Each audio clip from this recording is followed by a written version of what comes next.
Merhabalar, Yüksel'le örgülere hoş geldiniz. Güzel bir büstiyer çalışması yapacağız şimdi. Bu büstiyeri sanırım bir 3 yıl kadar önce örmüştüm. Yani bir anlatımım var aslında kanalda. E, Fakat yabancı ülkelerden izleyenler için dil yoktu videoda. Çok sordular niye kendi dilimizde göremiyoruz diye. Bu açığı kapatmak için o büstiyeri tekrar çekmek istedim. Çünkü güzel bir büstiyer modeli. Herkese, yani bütün meraklısına, isteyene seslensin istedim. Kendi dillerinde. Hemen bilgileri de vereyim. %60 koton, %40 polyester. Güzel bir ip, ince. 1,75 kalınlığı, 50 gram, 100 metre ve 2,5 milim tığ diyor. Ben de 2,5 milim tığ kullanıyorum. 4 numara 2,5 milim tığ.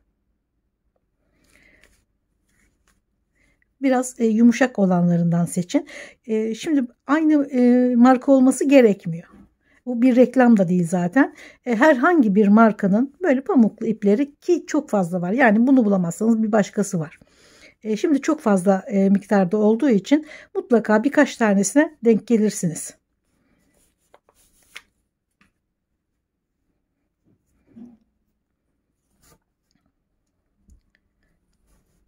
Dört zincir çekerek başlıyoruz.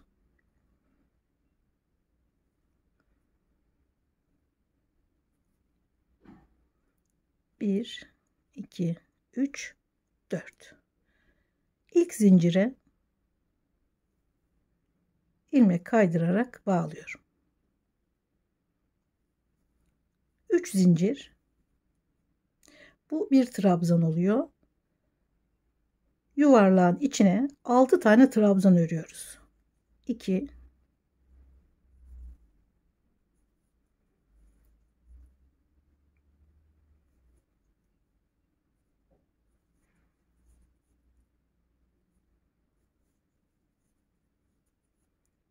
ve 6. 3 zincir. Şimdi burada 6 tane trabzan var. Şu zincirle çıktığımız dahil. Her birinin üzerine 2 kere batıyoruz ama ortadan herhangi bir trabzana da bir kere batıyoruz. 2, 2, tek, 2, 2, 2. Yani çift batarsak 12 tane trabzan olur. Bize 11 tane gerekiyor. O yüzden ortadaki trabzanlardan birine tek batacağız. Çift aynı yere battım. Zincirin çıktığı ilmeğin içine, yanındaki ilmeğe, gene aynı ilmeğe, çift, çift. Şimdi bir tane tek batıyorum.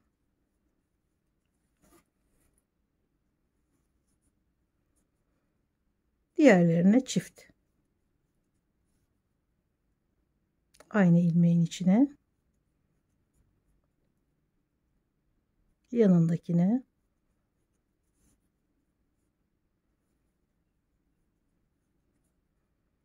ve son trabzana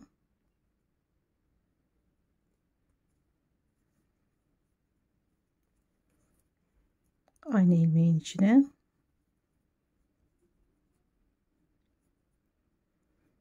2, 4, 5, 7, 9, 11. 11 trabzan. 3 zincir. Şimdi desene geçiyoruz. Gerekli trabzanımızı ördük gerekli sayıda. Yanındaki ilmeğin içine batıyoruz. Yanındakine.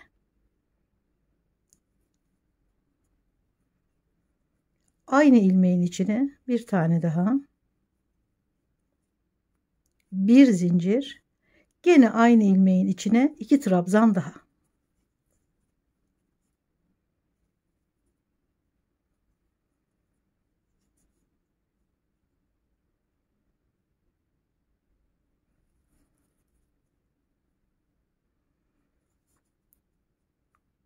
Sonra şu aşağıdaki, yani yanındaki trabzana içinden batıyoruz. Ortasından. uzun trabzan. Şöyle uzatıyoruz ve ikili trabzan. Sonra yanındakine gene 2 kere aynı ilmeğin içine araya bir zincir, gene aynı ilmeğin içine 2 trabzan daha. Trabzanları 2 2 batıyoruz. Şuradaki uzun trabzanı örüyoruz, uzatıyoruz. Sonra gene yanındaki trabzana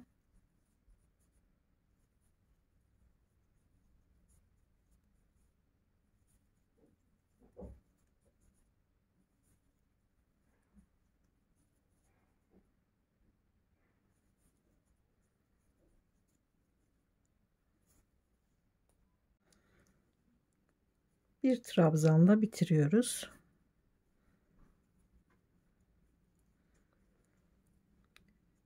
Şimdi biterken ve başta 3 tane trabzan gözüküyor. Bu baştaki ve sondaki trabzanları sıraya dahil etmiyoruz. Saymıyoruz baştakileri. 2 2 2 devam ettim. Şimdi bu sıradan 2 kere daha tekrar edeceğim.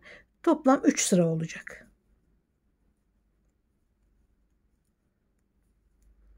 3 zincir çektim ve bir zincirlik araya 2 trabzan, bir zincir ve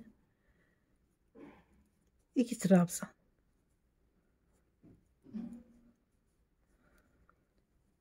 Şöyle arkadaki uzun trabzana gene ortadan batıyorum. Bu sefer bu şekilde batıyoruz ki görüntü aynen devam etsin. Yine uzatıyorum ve şimdi gene boşluğa 2 trabzan, bir zincir, aynı boşluğun içine 2 trabzan daha ve şöyle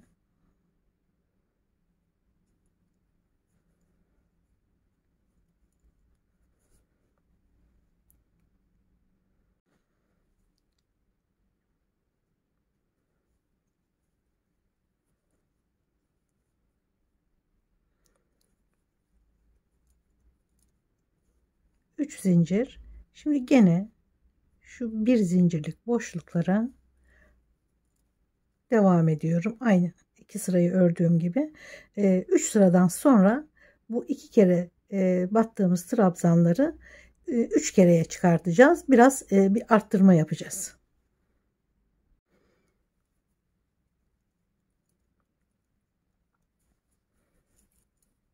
Şimdi 3'e çıkartıyoruz. Trabzana gene trabzana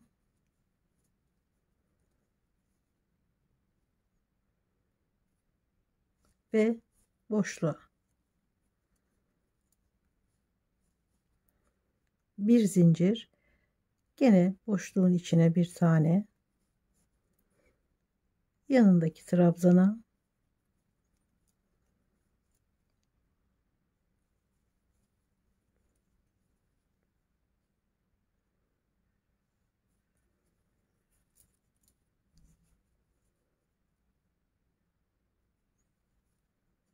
uzatıyoruz ve ikili trabzan.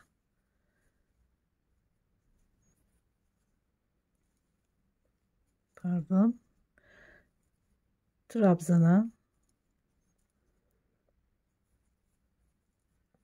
trabzana ve boşluğa 3 tane trabzan, bir zincir, tekrar boşluğun içine bir tane, bir tane trabzana, bir tane daha, 3 tane.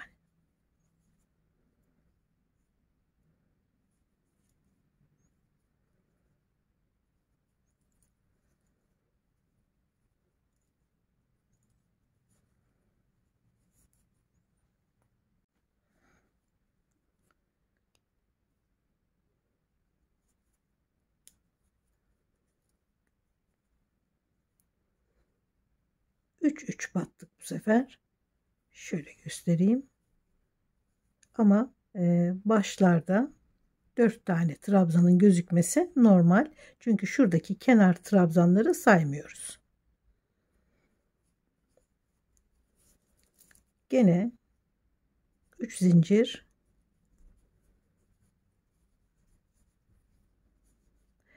3'e çıkartmıştık. Şimdi bu 3 trabzanda sabit tutmamız gerekiyor. 3 sıra daha öreceğiz. Yani şu 2 kere battığımız trabzanları 3 sıra ördük. Şimdi 3 kere battığımız trabzanları da 4 sıra öreceğiz. Baştaki, yani bu zincirle çıktığımız trabzanın yanındaki ilmeği atlıyoruz. Buraya batmıyoruz. Yanındakine. Çünkü ilk ilmekten başlarsak trabzan sayısı artacak. Bunu 3'te sabitlememiz gerekiyor. O yüzden şu baştakine atlıyoruz.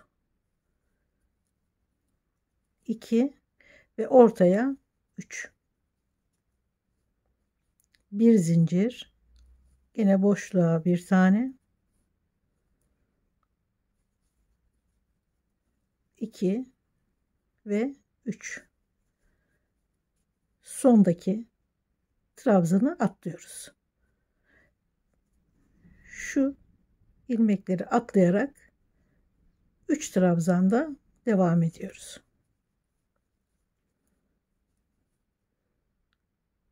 İkinciye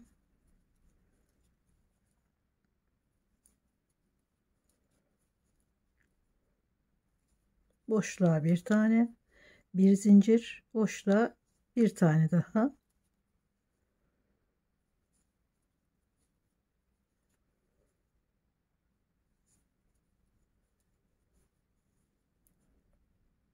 Yine bunu atlıyorum. Uzun trabzana geçiyorum. Aynen bu şekilde iki sıra daha örüyorum. 3 kere ördüğümüz trabzanlar 4 sıra oluyor. 3 sıra ikişer kere batarak ördüm. 4 sıra üçer kere batarak ördüm. Şimdi 4 kere batacağız.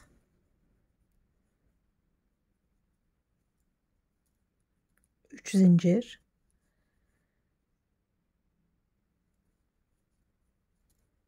bir, bunu saymıyoruz.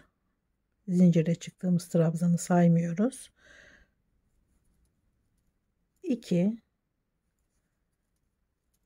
3 ve boşluğa 4.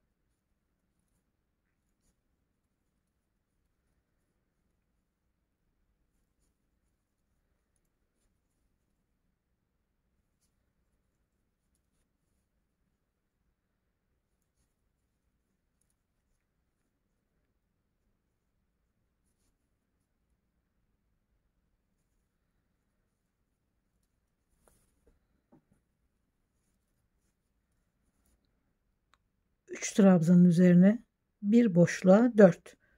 Bu şekilde sırayı tamamlayacağız. Şimdi ben ölçerek yapıyorum. Siz de kendi ölçünüze göre yapacaksınız. Eski videoda arttırma bu şekilde değildi. Çünkü onun bedeni büyüktü. Göğüsler daha büyüktü. Onu şu şekilde ördüm. Bu 2 kere battığım trabzanları 3 değil 4 sıra ördüm. Sonra bu 3 kere battığım trabzanları bir sıra örüp hemen diğer sırada 4 kere batarak ördüm trabzanları. Hemen büyütmem gerekiyordu. O şekilde, yani göğüse göre arttırmalar yaptım. Ama bu sefer daha küçük beden ve daha ufak bir göğüs için örüyorum. Tabii arttırmayı da değiştirdim. Bu şekilde devam ediyorum. Şimdi gene ölçerek ne kadar gerekiyorsa o kadar 4 trabzan olarak devam edeceğim.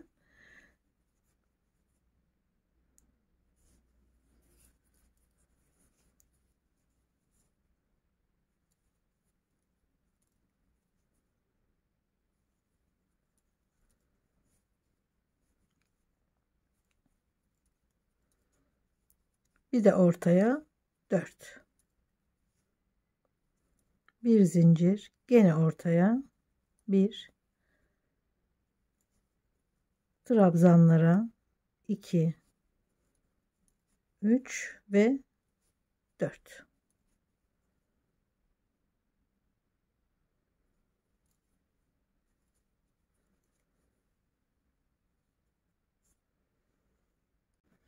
Bir sıra 4 kere batarak ördüm. Şimdi 2 sıra daha örüp kap tamamlanıyor. Daha fazla büyütmeye gerek yok. Dediğim gibi ufak bir ölçü üzerinde örüyorum. Eski video dediğim gibi daha büyük bir göğüs, daha büyük, daha geniş bir beden içinde. Şimdi o videoyu da linkini açıklama bölümüne paylaşacağım. Oradan da eski linke, eski videoya bakabilirsiniz. Şimdi gene burada yaptığımız gibi 4 tane trabzanda sabit tutacağız. 2 sıra daha. 3 zincir ve ilk ilmeği atlıyorum. İkinci ilmeğe 4 tane trabzan. 3 ve boşluğa 4. Bir zincir, gene boşluğa bir tane.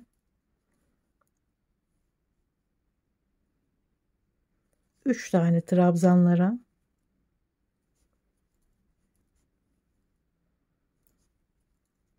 4.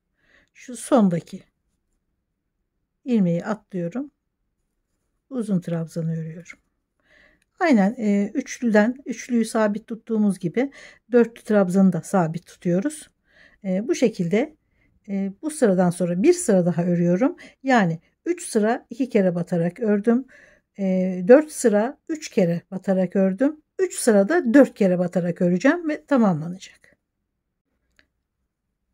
Bu şekilde tamamladım. Siz de ölçerek 2 sırada bir, hatta her sırada ölçerek nerelerde arttırma yapacağınızı, yaptığınız arttırmanın kaç sıra devam edeceğini görebilirsiniz. Dediğim gibi güzel bir model arttırma ya da eksiltme için. Çok rahat yapabilirsiniz. Ölçüler çok rahat ayarlanabilir bu modelde. Şimdi boyuna bağladığımız kordonu yapıyoruz. Şurada uzun trabzanın yanındaki trabzan ve baştaki trabzan arasında 1 2 3 4 5 boşluk 6 7 8 9 10 ilmek var. Bu 10 ilmeği önce 6'ya, sonra 4'e düşüreceğiz ve 4 trabzan üzerinden devam edeceğiz. Şimdi 2 zincir çekiyorum. Eksiltme yapıyoruz çünkü. Yanındaki trabzana bekletiyorum. Ve üçüne birden alıyorum. Buraya bir iğne takalım. Şimdi yeni başlayanlar için kafa karışıklığı yapmasın. Net bir şekilde görelim ilmekleri. Sonra şu 1 oldu. 2 3 Şimdi boşluğa 4, bir tane daha 5. Burada 3 tane ilmek kaldı. Burada yaptığımız gibi 2 tane eksiltiyoruz. 3 ilmekten 1 ilmek kalıyor. Topluyorum. Hemen oraya da bir iğne takalım. Yeni başlayanlar için bayağı yardımcı oluyor bunlar. 1 2 3 4 5 ve 6. Şimdi gene eksilteceğimiz için 2 zincir. Bu işaretli olanın hemen dibindeki zincir bu zaten. Oraya batmıyoruz. Yanındakine. Şöyle. Ve ikisini birden topluyorum. Oraya da bir iğne takalım. 1 2 trabzan, 3 ve burada da 2 tane ilmek var. Oraya da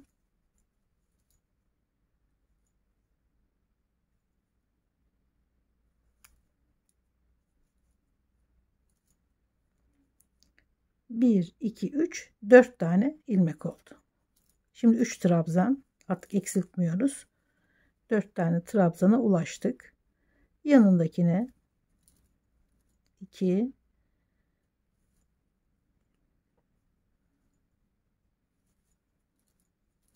3 ve 4. Bu 4 trabzan üzerinden 3 zincir 60 santim kadar yetiyor. 60-65 santim kadar kordon yeterli oluyor. Bu tabi sizin kendi ölçünüzle alakalı. Daha da uzun durmasını isteyebilirsiniz. 4 trabzanın üzerinden istediğiniz ölçüye kadar, ama bir 60 santim en az örün. Bu şekilde devam ediyorum.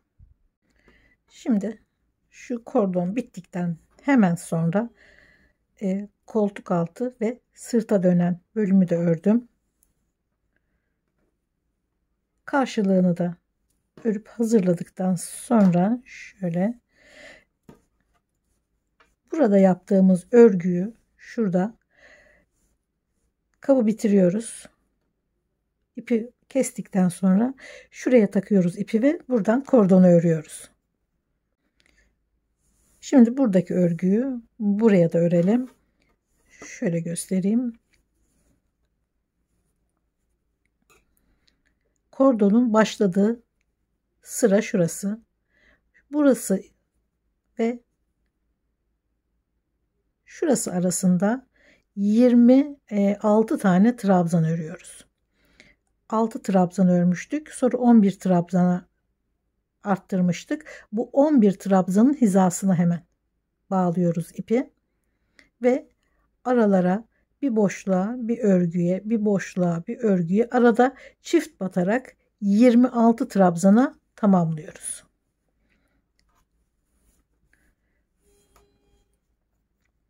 İpi hemen şu kordonun başladığı yerden bağlıyorum.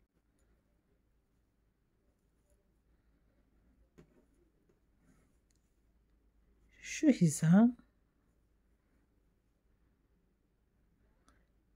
örgünün içine batıyorum.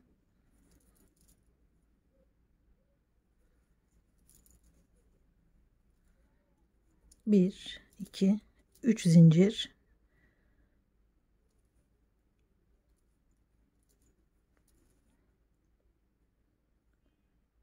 Sonra örgünün içine batıyorum.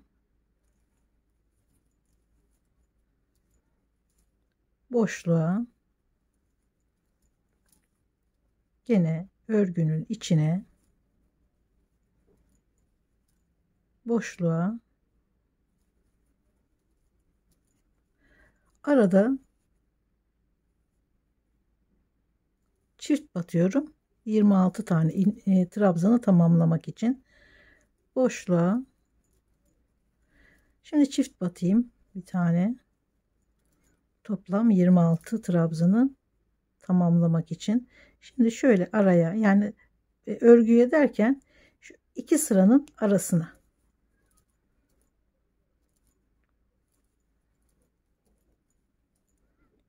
boşluğa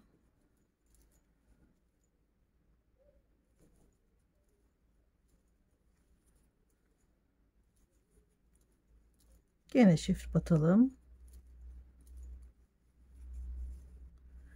Şurada 11 trabzan hizasına kadar ya da 6 trabzan bitimine kadar, şuraya kadar 26 trabzanı örelim.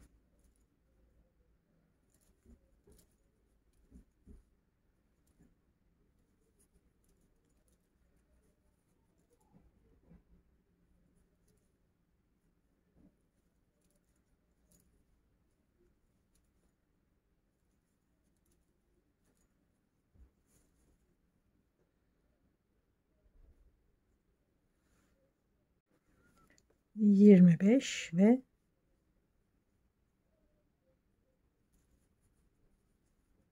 26.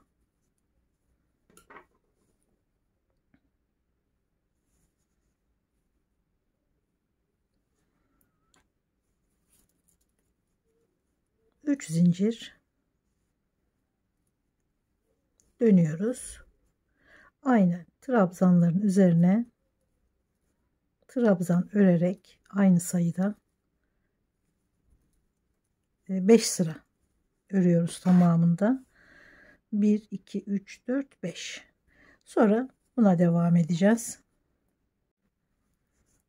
Ben 5 sıra ördüm. Siz 6, 7, 8 bedeninize göre istediğiniz kadar örebilirsiniz. Şurası koltuk altı kısmına geliyor. Dediğim gibi dar küçük bir beden ördüğüm için 5 sıra yetti. Belki 6-7 sıra örebilirsiniz kendiniz için. Koltuk altı kısmını ölçerek şu kısmı büyütebilirsiniz. Şimdi gene 3 zincir şu kafes örgüye geçiyoruz. Hemen yanına ikinci trabzan, araya 2 zincir, 2 ilmek atlıyorum. Üçüncü ilmeğe bir trabzan, bir trabzan daha.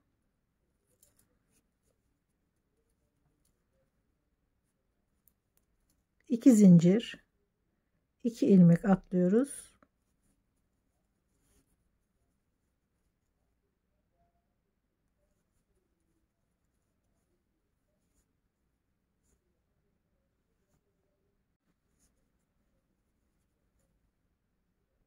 Son trabzana bir trabzan.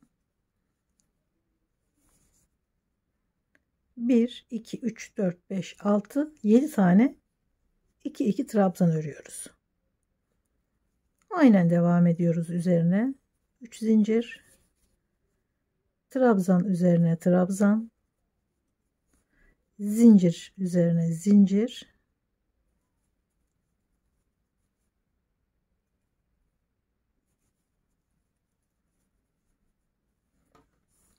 bir 2 3 4 5 6 7 8 9 10 sıra örmüşüm. Siz de kendi bedeninize göre ölçün. Çok fazla sırt ortasına kadar gelmesin. Daha şu mesafe var çünkü. Şöyle sırta doğru hafif dönsün. Sırt ortasına yaklaştığınızda bırakın örgüyü.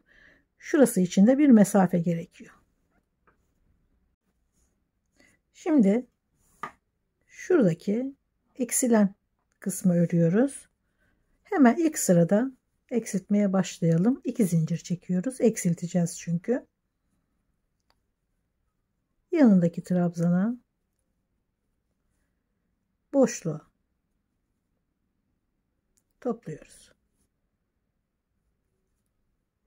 Bir iğne takalım gene yeni başlayanlar için.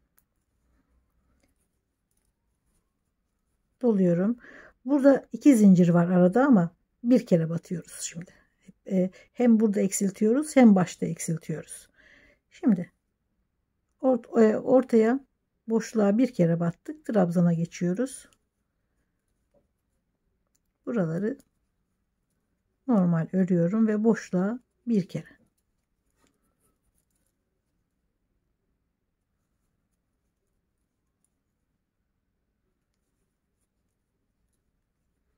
Boşluğa bir kere.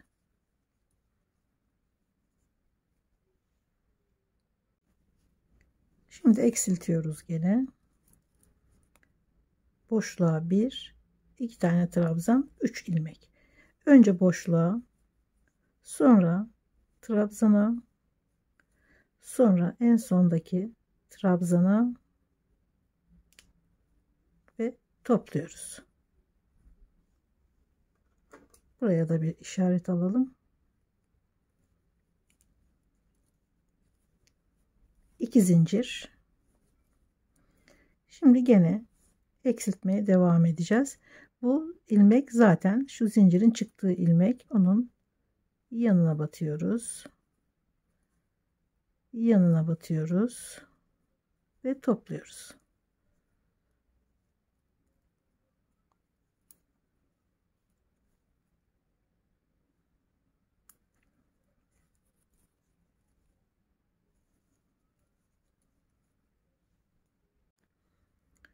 Üç ilmek topluyoruz üçünü. 1 2 ve 3.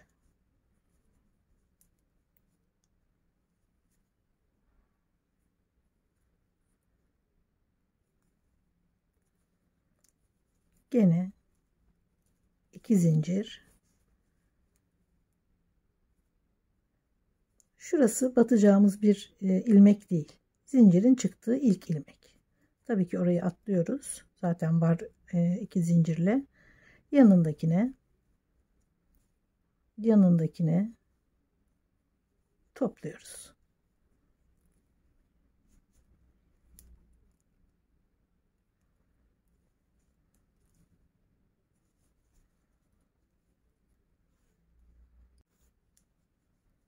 Son 3 ilmek.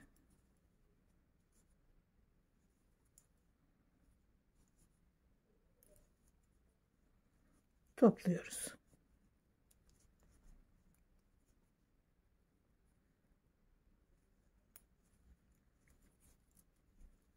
İki zincir. Yanındaki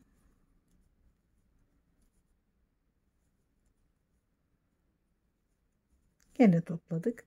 Artık iğne takmamıza gerek yok. 2 3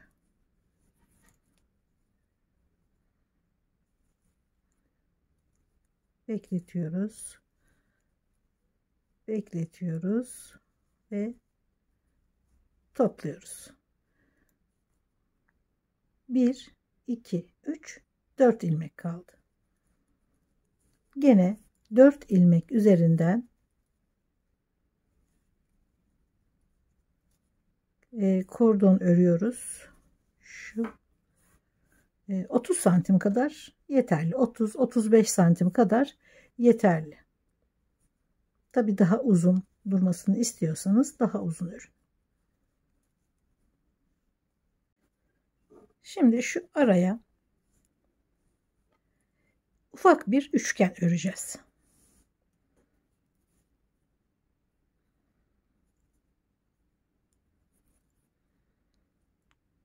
Beş tane zincir çekiyorum. 1 2 3. zincire ikili trabzan, bir tane daha, 3 trabzan. Sonra dönüyorum. Baştaki şu bir trabzan hemen dibine batıp 2 tane trabzan oluyor aynı boşluğun içinde.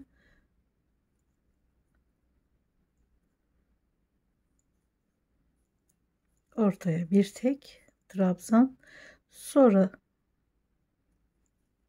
sondaki trabzana da 2 kere batıyoruz aynı ilmeğe. 5 tane trabzan oldu. Gene 3 zincir, aynı ilmeğin içine çift batıyoruz.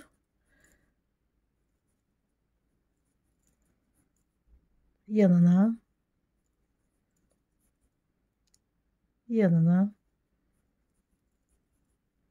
ve sondaki trabzana bir kere daha, başlardaki trabzana hep çift batıyoruz. 3 5 7, gene 3 zincir, çift batıyoruz. 11 trabzan olana kadar devam ediyoruz.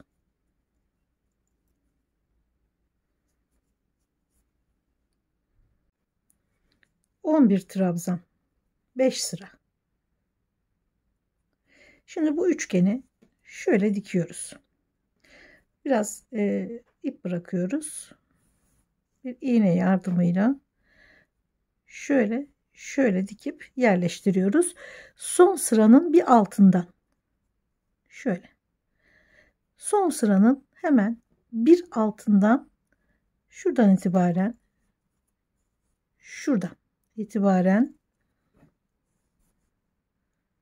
5 sıra sayıyoruz. 1 2 3 4 5 sıra. Şöyle her iki tarafı da son sıranın hemen altından dikiyoruz 5 sıra üzerinde. Şöyle 5. sıraya tutturdum ipi. Elimle de son sıranın hemen altından sabitledim ve şöyle ince iple, tek kat ipler alarak hafif bir dikiş yapıyoruz, hiç sıkmadan. Çok gevşek olmayan, çok da sıkı olmayan, doğal görünmesi için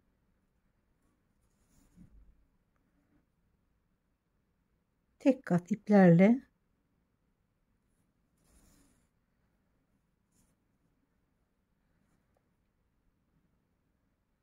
çok seyrek dikmeyin. Çok sık dikiş de yapmayın. Normal.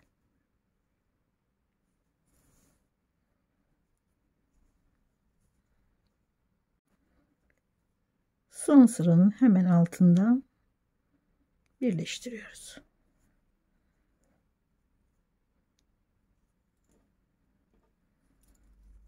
Ve şuraya bir sıra aldı. Gene aynı şekilde 5 sıra buraya dikiyoruz.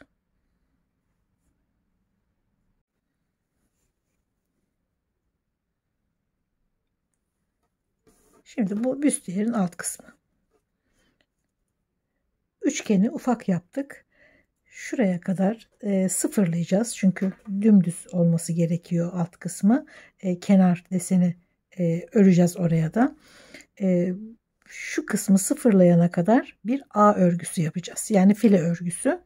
Bu şekilde de devam edebilirdik ama bu görüntüden sonra bir A file görüntüsü daha hoş duruyor. O yüzden hemen şuraya kadar, şöyle sıfırlayana kadar birkaç sıra A örgüsü yapacağız.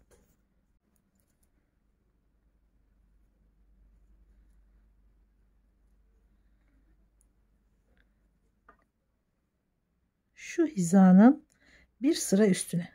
Çünkü şöyle öreceğiz. Tekrar üste çıkacağız. Burayı öreceğiz. Buraya gelene kadar sıraları yineleyeceğiz.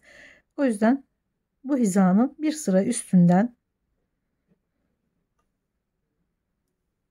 ipi bağladım. 1, 2, 3 zincir.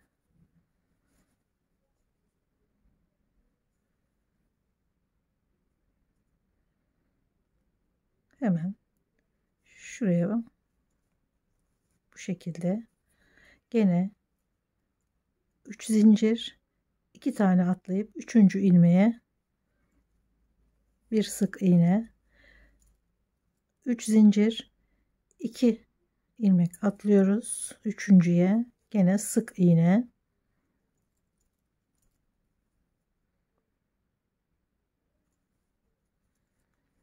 sonra 3 zincir ve bir üst sıraya.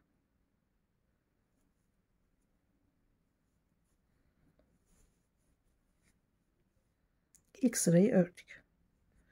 Şimdi tekrar şu bir üst sıraya geliyoruz.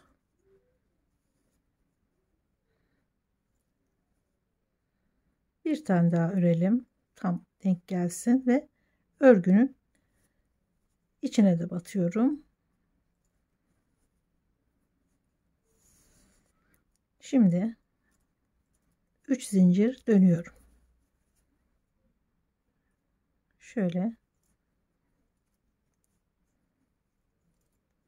3 zincir boşlukların içine.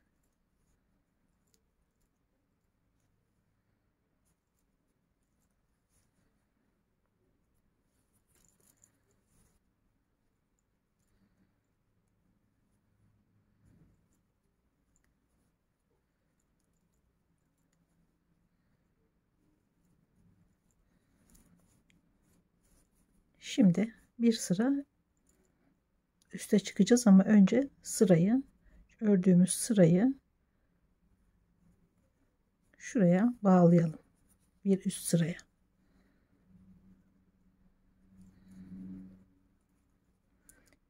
Bir üst sıraya daha çıkıyoruz.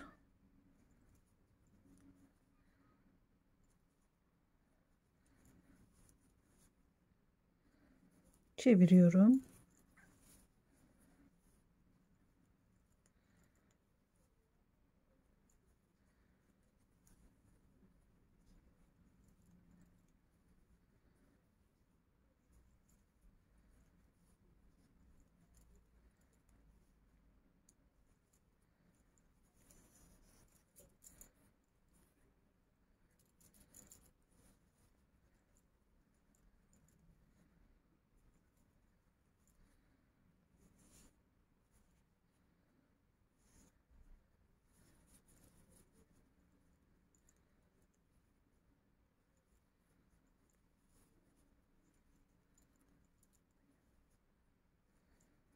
ve sırayı tamamlıyoruz.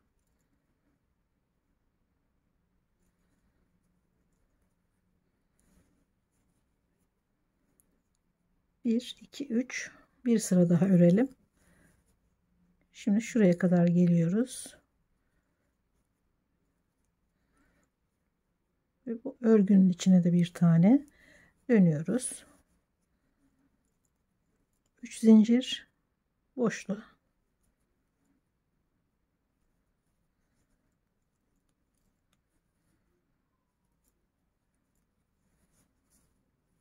Devam ediyorum.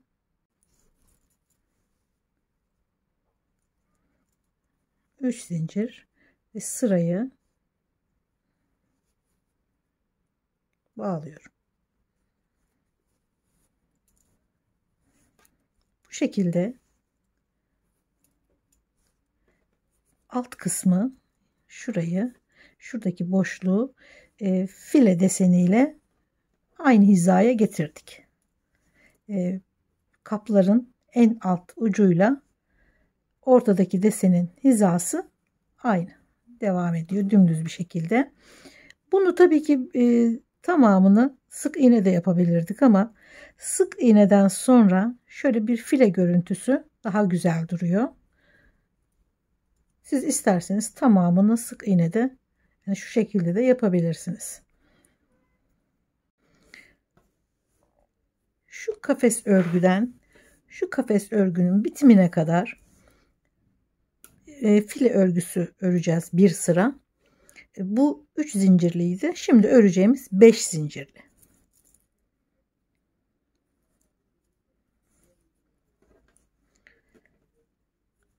Şuraya hemen ipi bağlıyorum.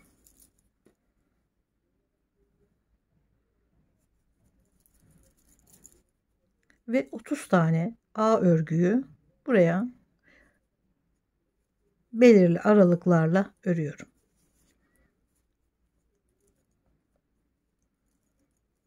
Beş zincir, şu ortaya batıyorum.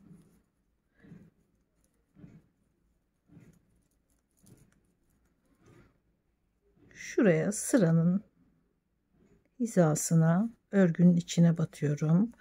Belirli aralıklarda olacak, rastgele olmasın. Hep aynı aralıklarla. Şimdi gene örgünün şu boşluğa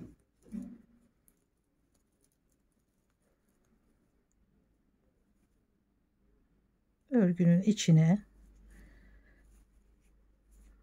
biri dar biri geniş olmasın, hep aynı aralıklarla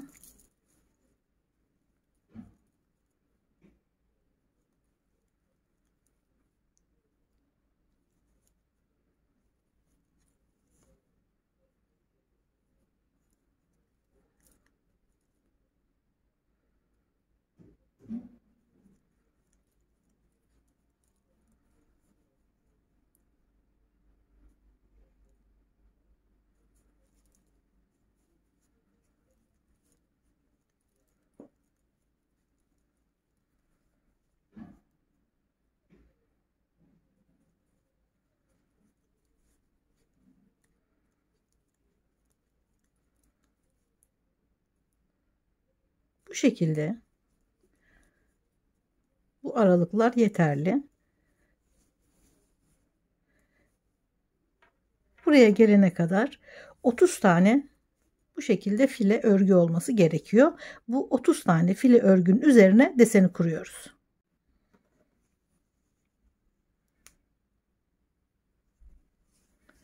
Nerelere battım daha rahat gözüksün diye şöyle yakından göstereyim.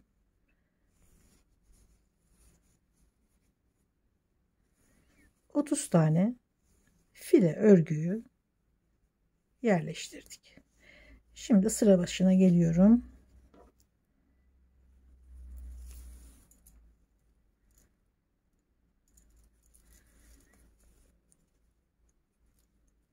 Üç zincir, aynı ilmeğin içine 2 tane trabzan oldu. 1 2 3 zincir, şuraya atlıyorum. buraya bir sık iğne, bir zincir, hemen yanındaki boşluğa 11 trabzan,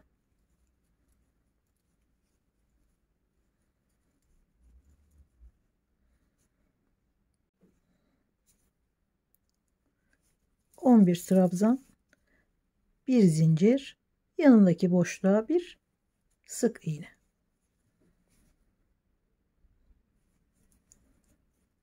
3 zincir. Şunu hemen atlayıp yanındaki sık iğnenin içine 3 trabzan,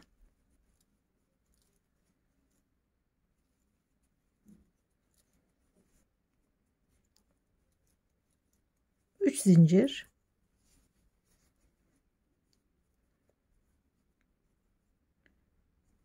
desen aynı şekilde devam ediyor. 3 zincir, şuraya bir tane sık iğne, bir zincir, yanındaki boşluğa 11 trabzan,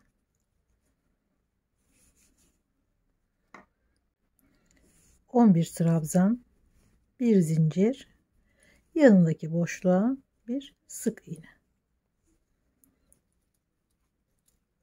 3 zincir, şu boşluğu atlayıp hemen yanındaki sık iğnenin içine 3 sık iğne, trabzan,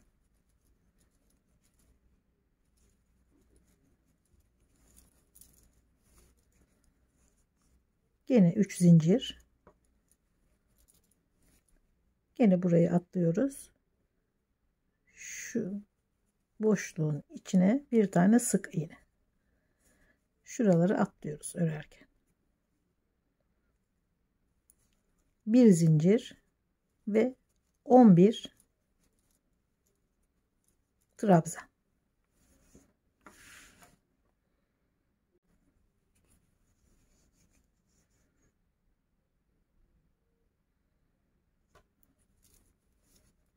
bir zincir, boşluğa bir sık iğne, 3 zincir, şu boşluğu atlayıp hemen yanındaki sık iğneye 3 trabzan,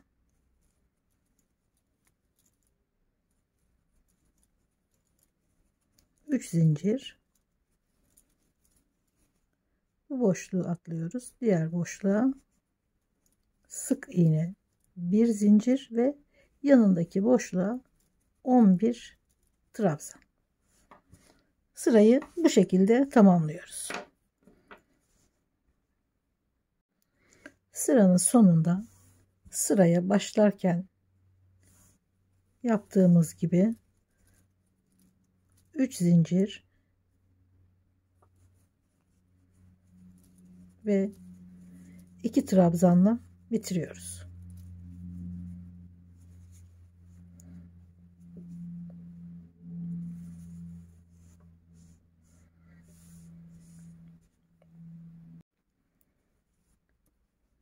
Üç zincir, sırayı çeviriyorum. 2 tane trabzanın diğerine de bir trabzan, bir zincir, şu 11 trabzanın ilkine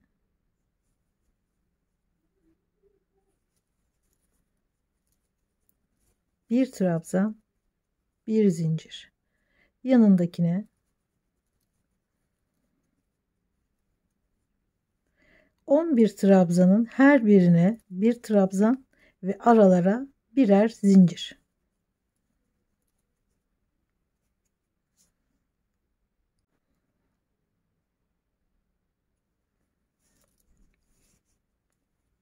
Bir zincir, 3 trabzanın her birine bir sık iğne,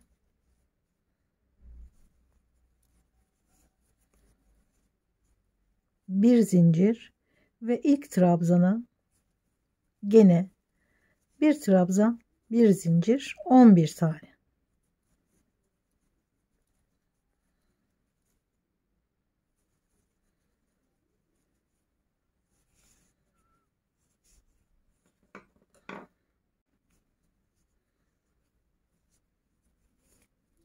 Bir zincir, yine 3 trabzanın üzerine 3 sık iğne.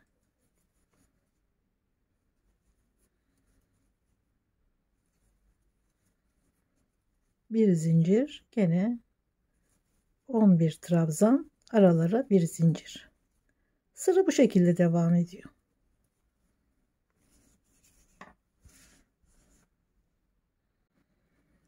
Sırayı 2 trabzanla bitiriyoruz. 2 trabzanla başladığımız gibi.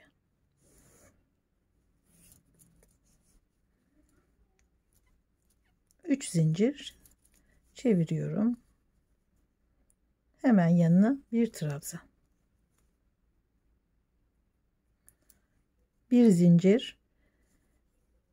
5 tane trabzanın üzerine, şurada 1 2 3 4 5 trabzanın üzerine her birine gene bir trabzan, bir zincir, bir trabzan, bir zincir,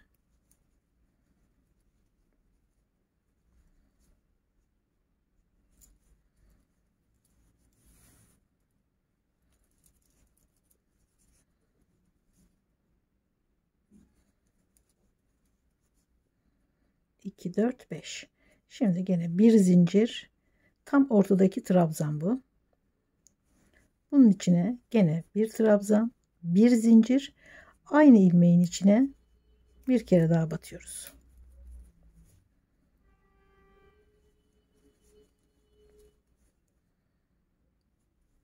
Bir zincir, devam ediyorum.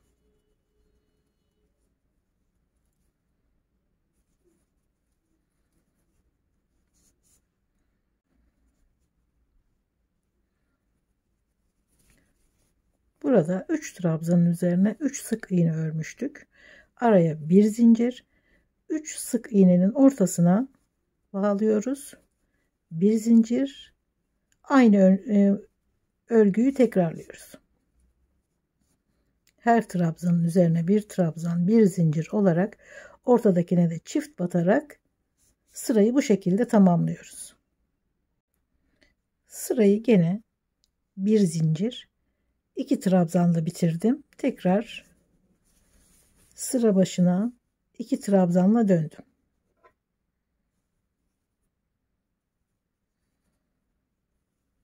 Şimdiye kadar ördüğümüz gibi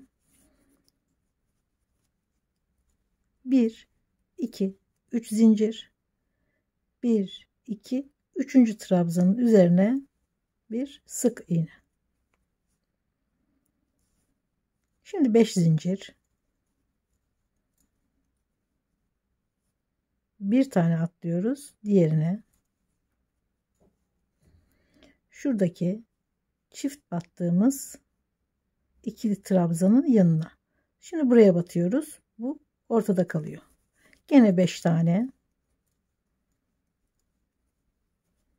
Şuraya atlıyoruz. 3 zincirle başladık. Ortada 3 tane 5 zincir olacak. 5 zincir, bir tane atlıyoruz diğerine.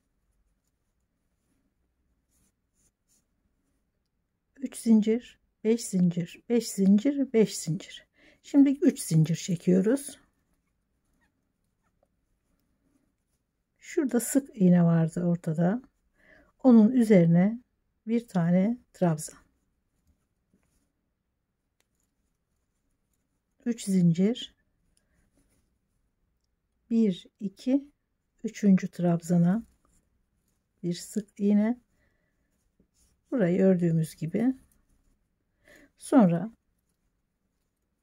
5 zincir, bir tane atlıyoruz. 1 2 3 4 5. Şu çift battığımızı atlıyoruz yanındakine.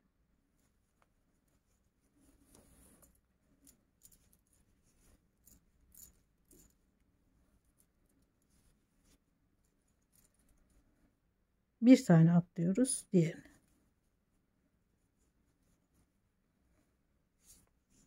3 zincir, 5 5 5 zincir.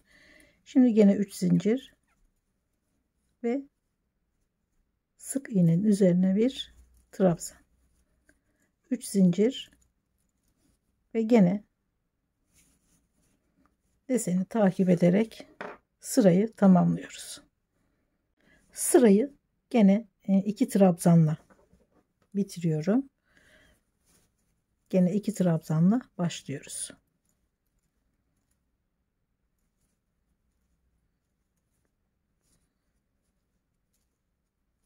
Üç zincir, hemen şuradaki boşluğun içine bir sık iğne, bir zincir, tam orta noktasındaki boşluğun içine 11 trabzan.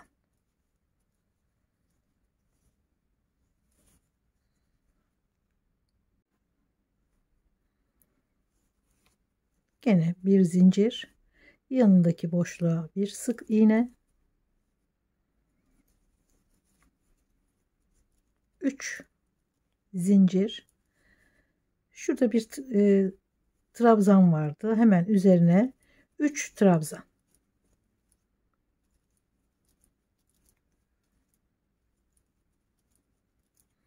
Bir alttaki desende olduğu gibi şurası. Gene 3 zincir, yanındaki boşluğa bir sık iğne, bir zincir, gene tam yukarıdaki tepedeki boşluğa 11 trabzan. Bu şekilde devam ediyoruz. Sırayı gene 2 trabzanla bitirdim. 2 trabzanla döndüm. Bir alt sırada bu deseni zaten ördüğümüz için hemen şöyle anlatayım. Gene 2 trabzan, 3 zincir ve 1 trabzan, 1 zincir, 11 tane örüyoruz. Sonra şuraya geldik. 3 trabzanın üzerine gene araya bir zincir ve bu 3 trabzanın üzerine 3 sık iğne.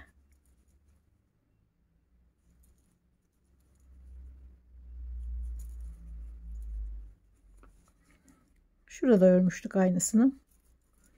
Ve gene araya bir zincir, gene trabzanların üzerine bir trabzan, bir zincir. Sırayı bu şekilde tamamlıyoruz. Evet, 2 trabzanla bitirdim. 2 trabzanla sıraya başladım. Bu son sıramız. Bir tane zincir çekiyorum araya. Trabzanın üzerine bir trabzan ve bunun üzerine bir tomurcuk yapıyoruz. 3 zincir. Şöyle 2 tane ipi alıyorum şu şekilde. Araya bir zincir. Diğer trabzana 3 zincir. Şöyle 2 tane ipi alıyorum. İlmek kaydırıyorum. Bir zincir.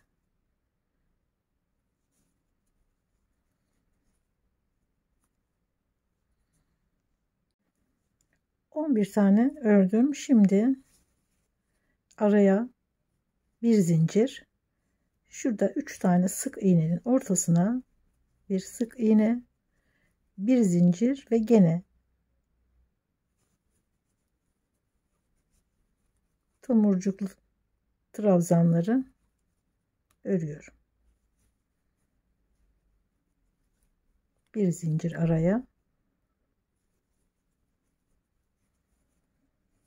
Son sırayı da bu şekilde örüp örgüyü bitiriyoruz. Şuraya bir sık iğne geçmek istiyorum. Şu uzun trabzanın hemen bir gerisinden ipi bağlıyorum.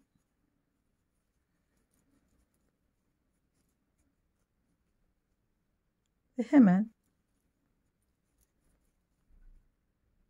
her trabzanın üzerine sık iğne geçiyorum.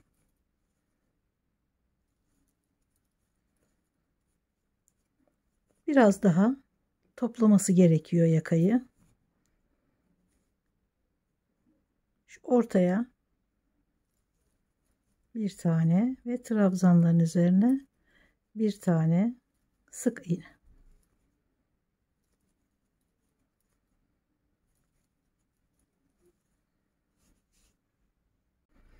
Göğüs ortasına geldiğimde son trabzanın üzerine alıyorum, bekletiyorum. Sonra şu ortaya alıyorum, bekletiyorum. Bu taraftaki trabzanların ilkine ve sonra hepsini topluyorum. Şuradaki iki ucu birleştirmiş oldum ve sık iğnelere devam ediyorum.